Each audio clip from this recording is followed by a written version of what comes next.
নমস্কার বন্ধুরা, ইউটিউব চ্যানেলে আমি আর একবার। সারা ভারত আজ বিক্ষোভ জানিয়ে পথে নেমেছে। আমিও তাদের সাথী এবং প্রত্যক্ষ পরোক্ষভাবে আমিও এই সমাজকে উচ্চ গলায় ঘৃণা জানাই। সমাজের এই যে পরিণতি, তার ওপরে আজ আমি একটা কবিতা লিখেছি, আপনাদের শোনাচ্ছি। যদি ভালো লাগে লাইক এবং শেয়ার করবেন প্রচুর। কবিতাটির নাম রেখেছি জাস্টিস চাই।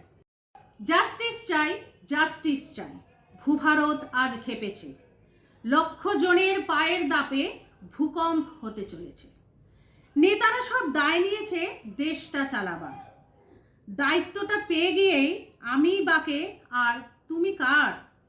ভোটের আগে দেখবে এদের গলায় কত জোর। কথায় বলে চোরের মায়ের বড় গলা, তাহলে তো এরাই শালা চোর। চুরি করে পকেট ভরে আর কোথায় রাখবি? ব্যাংকগুলো তো সব যাচ্ছে ভরে, আর যে কত ঢাকবি? যে রক্ষক সেই ভক্ষক, এই তো দেশের হাল। আড়াল থেকে এই শালারাই দিচ্ছে দাবার চাল। পাপের ঘোড়া গেছে ভরে, আর কি পাবি পার? ওরে অনেক হলো, ভরকিবাজি আর না করে এবার দেশ চালানোটা ছাড়। এখন আমরা সবাই রাজা, এই রাজার রাজত্বে।